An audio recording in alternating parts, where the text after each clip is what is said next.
Good morning to all of you. So, in our last classes, we have discussed about the topic of the layers, the different layers, and the layers are in the TCP/IP model. So, we have discussed the layers of TCP/IP model. So, now TCP/IP model we have talked about, and we have a scenario we have discussed about it totally, right? Now today we are going to talk about one more model that is called OSI model. So we have discussed about this TCP/IP model. Now today we are going to discuss about the OSI model. So this OSI model and TCP/IP model are the models on which this network layers and the transfers of messages and data was happening or was done actually. So now tell me you people that how many layers are present in our TCP/IP model? How many layers are there in TCP/IP model? 5 layer. 5 layers. So what are the name of the layers? Physical layer, data link layer, network layer, transport layer, and application layer. Right. So we have learned about this TCP/IP model, which is 5 layers, and the name was told by the person, right? So now we are going to learn about the model of OSI model. This OSI model was developed, or the knowledge about this OSI model was first introduced by ISO. The organization name, that is ISO. The full form of ISO is International uh, Organization of for Standardization. So International Organization for Standardization. So the ISO is the organization, or we can say that, or this organization have first introduced this OSI model. Now the common features of this TCP/IP model and this OSI model are almost same, but a slight difference is there. That is that in TCP/IP model there are 5 layers, but in OSI model we have 7 layers. We have 7 layers. So in TCP/IP model we have 5 layers, but in OSI model we have 7 layers. Now what are the layers present in our TCP/IP model? So coming from the first, that is the physical layer, right?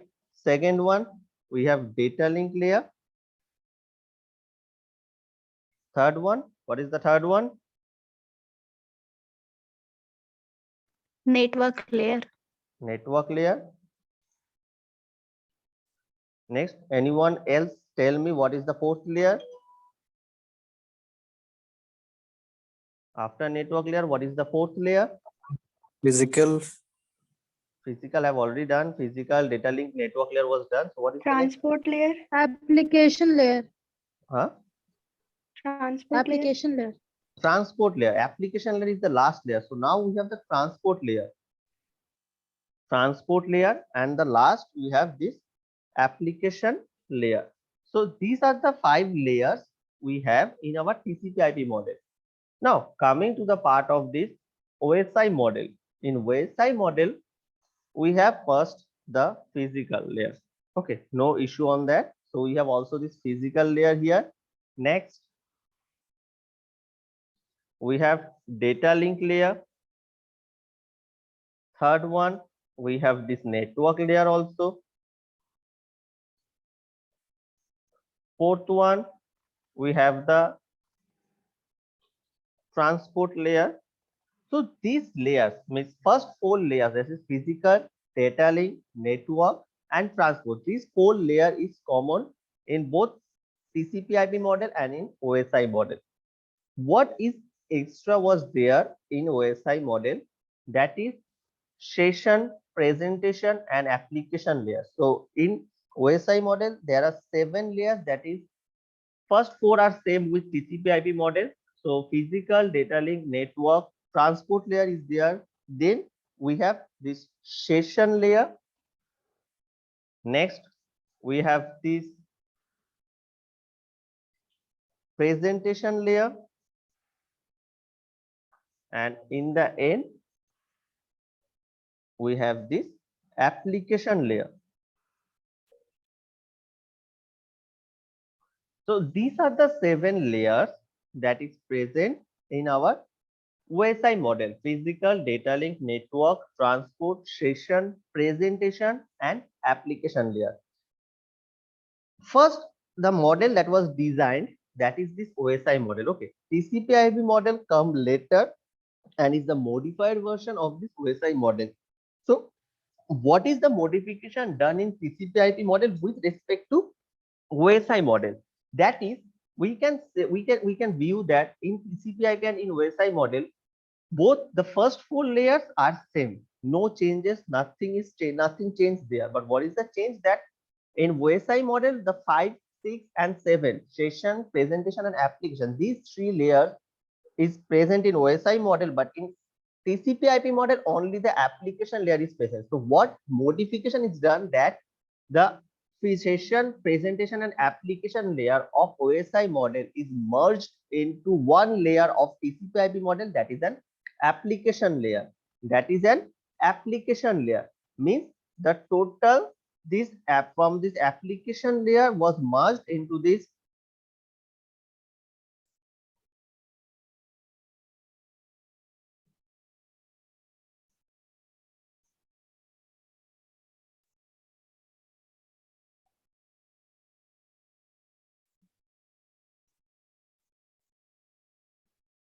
these 3 layers, that is session, presentation and application layer, is totally merged into this application layer, totally merged into this application layer of TCP/IP model. So in this TCP/IP model, application layer is representing the session, presentation and application layer of OSI model. So this is the only difference of TCP/IP and OSI model. First model that is initially developed, that is the OSI model developed by the ISO, and there we have the 7 layers. And in TCP/IP model, while after some modification, after some changes, we have the 5 layer, and the last 3 layers of session, presentation and application layer is merged into that application layer totally. So this is the basic difference we have talked in the OSI versus TCP/IP model. This is a basic difference. Okay. Now, what happened that each of this, so we have first this OSI model, right? As I said, so changes happens when we go for the changes, or when we look for some alternatives or some any updates, when that model or that thing have some lacks in it, means it is not actually up to the mark. So we then actually look for some alternative solution. So OSI model was initially developed at when the things were running at the beginning. Now, when it is in a full-fledged, what is the lack? What is the disadvantage we have get in the OSI model? That is that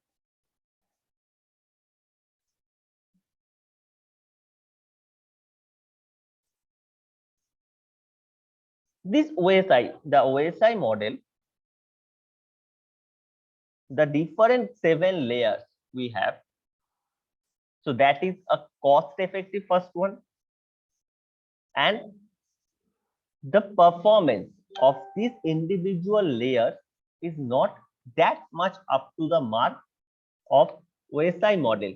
So this was a problem of this OSI model. Disadvantage, we can say that we have 2 more extra layers in it. So this OSI model don't have any particular protocol actually. So it is the layers, all the things have there, but what it is, every layers have a particular protocol we are seeing in the TCP/IP, and the protocols are also present in OSI model, but the functionality, performance is not much up to the mark of this OSI model. So that is a disadvantage, or where it is lack. And when this OSI model was running, actually at the same time, this TCP/IP model was also came into the scenario with better performance and much more effective. So that's why this OSI model have means getting what we can say, the TCP/IP has much edge over this OSI model, right? Also, we can talk about in OSI model, that is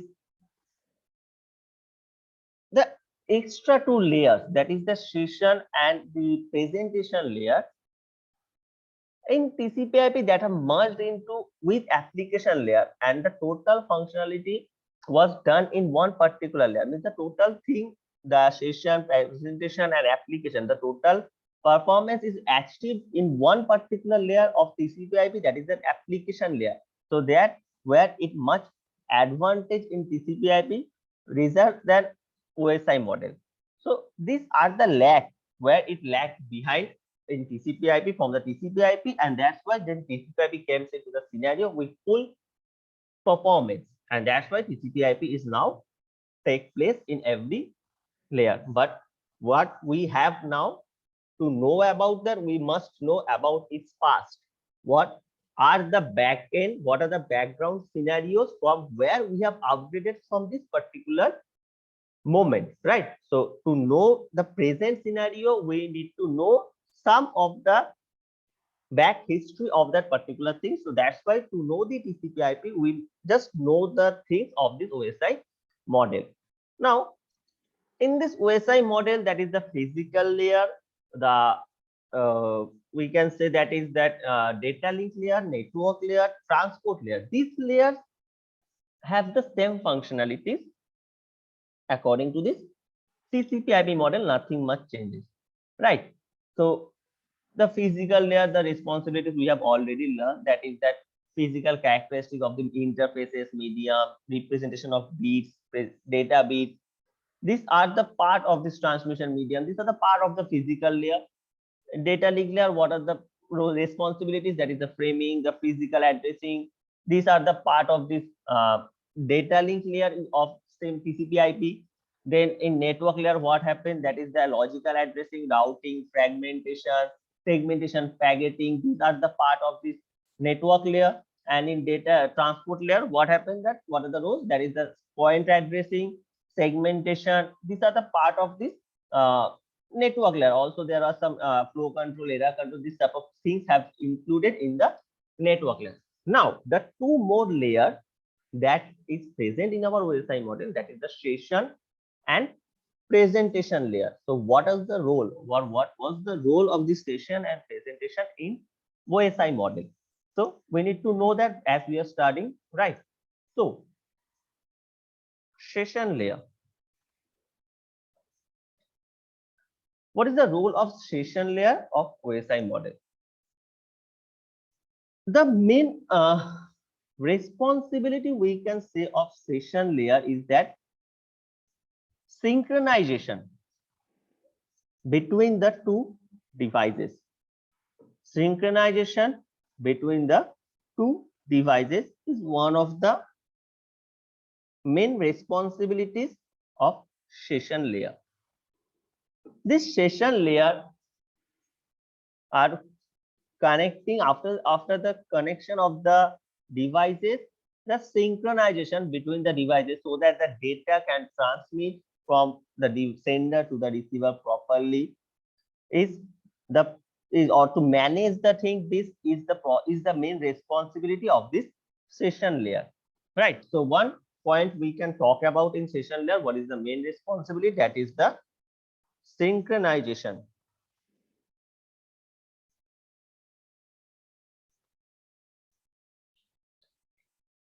Okay, one responsibility of session layer that we can talk about is the synchronization. Another one we can talk about managing the total sessions, actually manage the sessions, because when we are connecting with one device to another device means a session gets started. So to synchronization and manage the session is the responsibility of this session layer. Apart from that, this is the main role and responsibility. Apart from that, there are some more responsibilities of this session layer. What are the main responsibilities? Other responsibility we can talk about, that is a dialog control.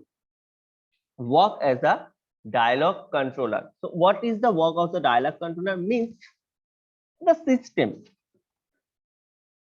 the devices are whatever the things are in between of this communication. The communicating process mode, the mode of communication, it is controlled by the session layer. Means whether it can be the duplex, half duplex, full duplex mode, this particular mode of communication is actually managed by the session layer in OSI model, right?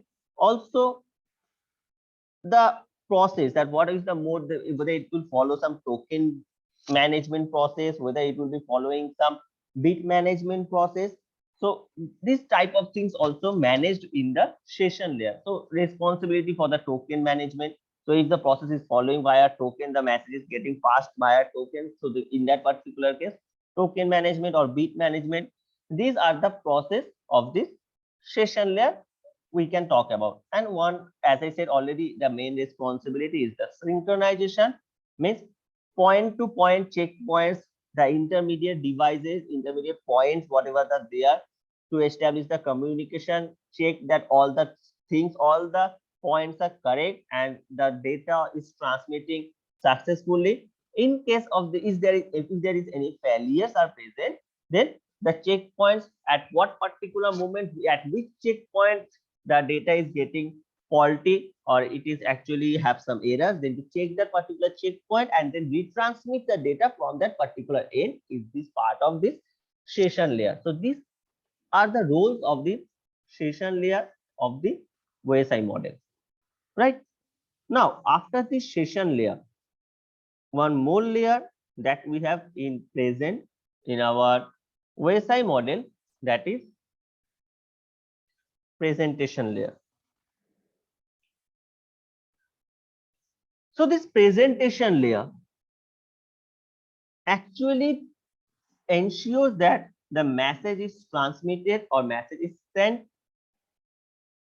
to the next layer in the proper format. So it is formatted because in the application layer, the data or the message is actually getting generated, right? So the user is actually generating some messages as per the user type, right? So the user is generating the message as per their own type of needs. Now the data needs to transmit, and what the thing user understand, the system or the devices not understand that language. So coming to a basic example, suppose I have gone to a foreign country, right? Or leave the foreign country, suppose one of you have visited to Chennai. So what is the main language there? Tamil. And you know some Hindi and English. But what is the problem when you have visited the Tamil areas, means the Chennai, this particular site? The communication gap between you and the person of the Chennai. Suppose you have gone to a local market of the Chennai and you want to buy something, but to make the person understand that what you want to buy is a very difficult thing. So what is the scenario, that you know one type of language and the other person is have different type of language format. So the communication is a very tough thing. So is the what is the solution here? What the solution you have or you will opt for?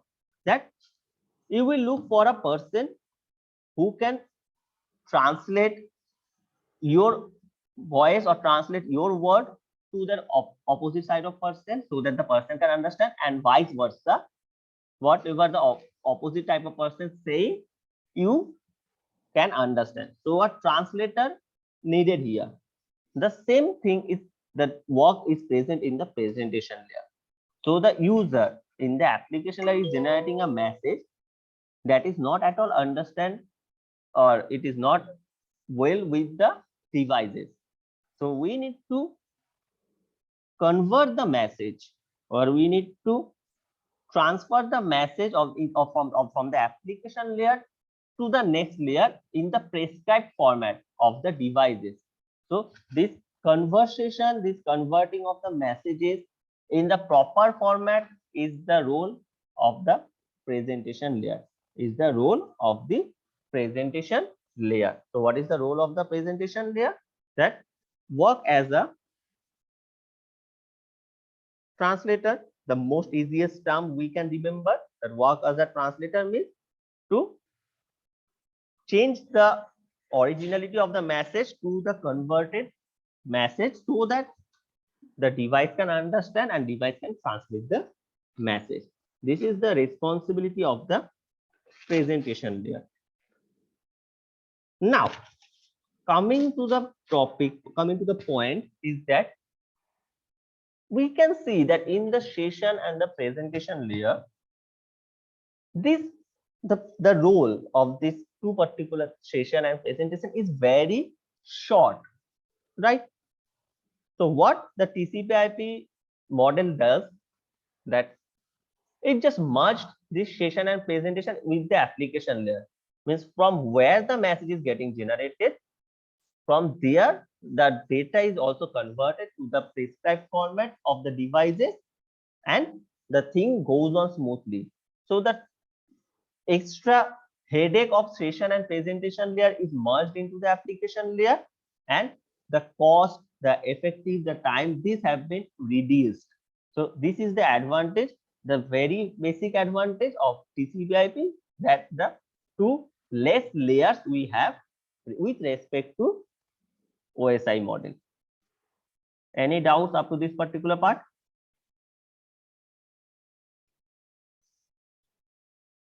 No, sir. Fine. Okay.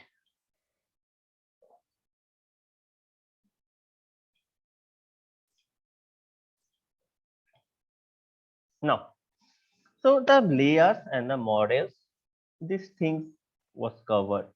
Okay, just give me a minute. Next topic, I need to check the syllabus. Just a moment.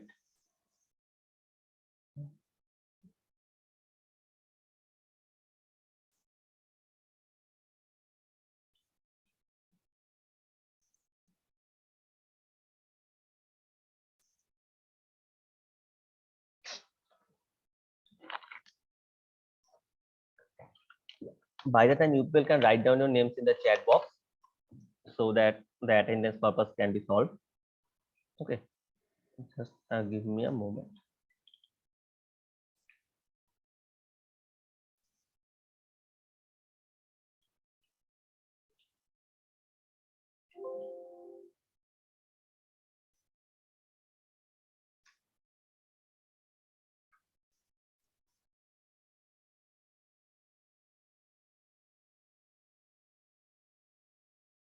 Okay, so at the beginning of the class of data communication, I have told you people that we are going to move from the last module to the first module. So in the last module, we have this data network history of this data communication, the models of the TCP/IP, and some discussion on the layers, not of all the layers, but still we have discussed and covered all the layers in our intermediate topic. Now, the next part we have with our in the syllabus of data communication is data and signals. What we have is data and signals. Now coming to the part of the data, we all know what is the data. The data means the information. Okay. So what is the next topic we have in our syllabus? That is data and signals. So this data and signals, while talking about this data and signals, data is means what we are actually generating or what the user is actually sending as a or need to transmit as a message.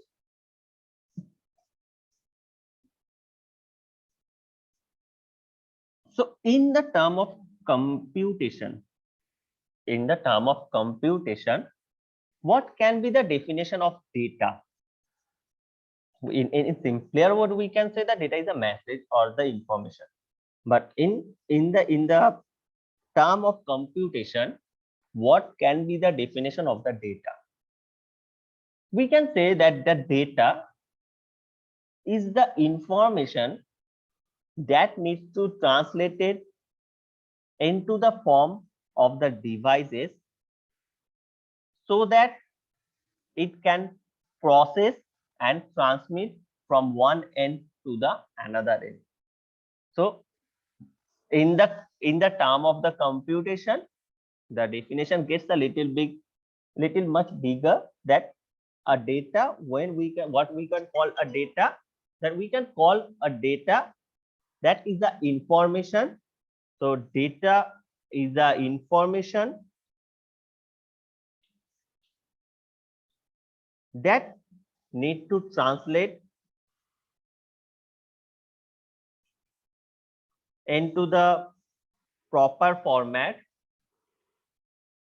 of the devices so that it can be transmit from one end to another end smoothly.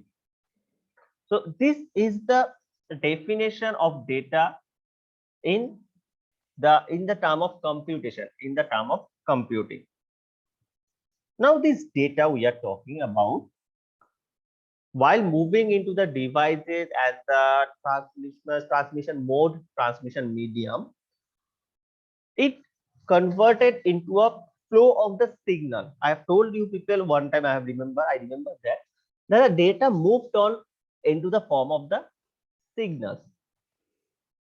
Now talking about the signals, we all know that signal is a form of, or is a sort of curves, right? It can be a sinusoidal curve, it can be a cos curve, it can be a tan curve, any type of curve. Means the data is actually, while moving as a signal means a type of curve, it is flowing into the medium. So that is called a signal. Now I would like to ask you people, because you have already studied it in your maybe third semester or second semester, if I'm not totally wrong, in your digital signals or basic electronics, in this type of subject. How many types of signals are there? How many types of signals are there? Anyone? Analog and digital. Analog and digital. Okay, fine, Akash. So we have two types of signals. One is analog and second one is digital. These two type of signal we have in the form of signal. So what is analog signal? What we can call an analog signal? What can be the definition of analog signal? I am asking you people this type of question because you have already studied it. So that will be a quick revision also at the same time. So what is an analog signal?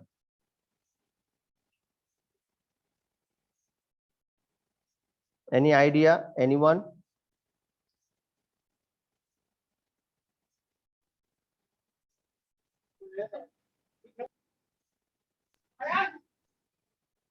No idea. You people Hello. have. Hello. Yes. Am I audible, sir? Yes, Hello. Akash, say what is analog signal? Sir, continuous form of signal is known as analog signal, and discrete is known as digital. Okay. So means in analog signal, the signal is the continuous is in the form of continuous flow. So the analog signal is the continuous signal with respect to time. When we are talking about a continuous flow, we have to mention the time here because time is a very important component that is present while we are talking about any type of moving. If anything is moving with respect, we need to add this particular component there, that is the time. So this analog signal, we can talk about that it is a continuous signal with respect to time varying feature. So analog is a flow of continuous signal, we can say. And digital signal, what we can talk about that in digital signal, what happened that the number, the shape is not continuous, it have a time defined value, and at a particular moment of time, it will have some particular curve, particular graph pointed to that particular digital actually. So now we have known that there are two type of signals we have, that is an analog and second one is a digital signal. So now we can say, or we can actually come to a conclusion that these analog signals will hold analog data and this digital signal is actually trying to transfer the digital data. Now, can anyone tell me an example of analog data or yes, analog data? What is the example of an analog data? And what is the example of digital data? Anyone? Can anyone tell me that what is the example of analog data and what is the example of digital data? Sir, analog watch. Analog watch. Okay. Anything else? Anyone? Sir, TV is an example of digital data. Okay. And analog data?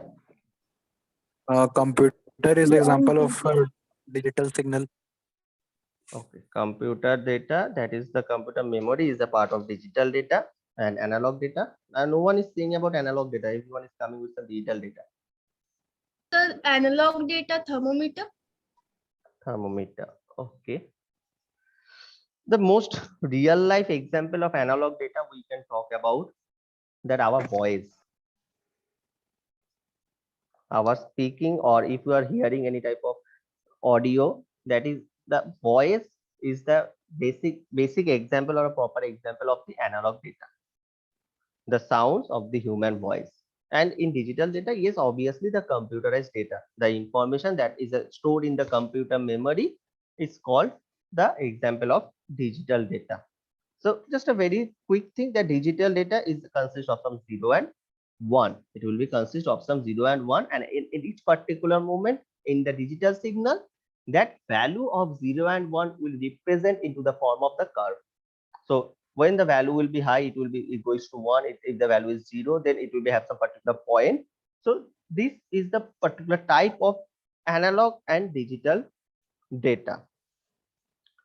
Now, this analog and digital data, while we are talking about, there are two more things included that you people already heard the term. You people know these terms. So these signals can take two more forms actually. I will write, if I write the names, you people will remember it very easily. One is periodic forms and second one is non-periodic form. So I think you people have all heard this term also, that is the periodic form and a non-periodic form of the signal. So what can we say a periodic signal? What is a periodic signal? That That is repeats after a some time, that repeats again. after a fixed time. Okay. So that periodic signal will repeat itself after a fixed period of time. Means it will complete a full pattern with a given stipulated time, with a particular moment of time, and the completion of one full pattern in periodic signal is known as a cycle. So one more term that is included here in periodic form, that is cycle. So what is cycle in periodic form? That one complete movement or one complete form of signals, the completion of one full pattern of the signals is called a cycle in periodic form. And in non-periodic form, that signal will move on, but it will not repeat itself. Means a pattern will not follow there with a given with a particular period of time. So periodic signal will have a particular pattern following that, and non-periodic will don't have any type of this. A pattern will be there, right? So any doubts up to this particular part? Sir non periodic एक बार repeat कर दीजिए. Non-periodic. Okay. So a signal is moving. Okay.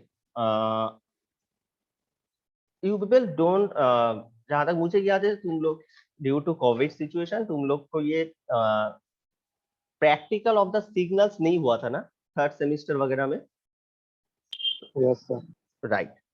So in case that what happened, we have, if we visualize that signals in CRT, okay, we can see that the signals, if it is a periodic signal, for each particular period of time, it will give us a repeated signal, the same pattern of the signal we will getting after a particular moment of time. But in the case of non-periodic forms of the signal, if we visualize that signals into the CRT, we will find that for a particular time instance, the signal is some random signal, not a pattern there is following. Okay, so the pattern will not be there in case of non-periodic signal. It will be the random signal getting transferred, it is getting movement. But in periodic signal, the same sort of pattern will be followed for each particular time instances. So this is the difference between periodic and non-periodic form. So that's why in periodic form there is a term cycle is introduced, that one full pattern, completion of one full pattern is known as the cycle in periodic form of signal, right? So as the time is going to end for today, we will continue our discussion of signals and data in our next classes, obviously. So if you still have any doubts, then you can tell me in tomorrow's class. I will clear it out. I will solve your doubts. And by the time we will meet in lab of today of Linux from 3 p.m. right?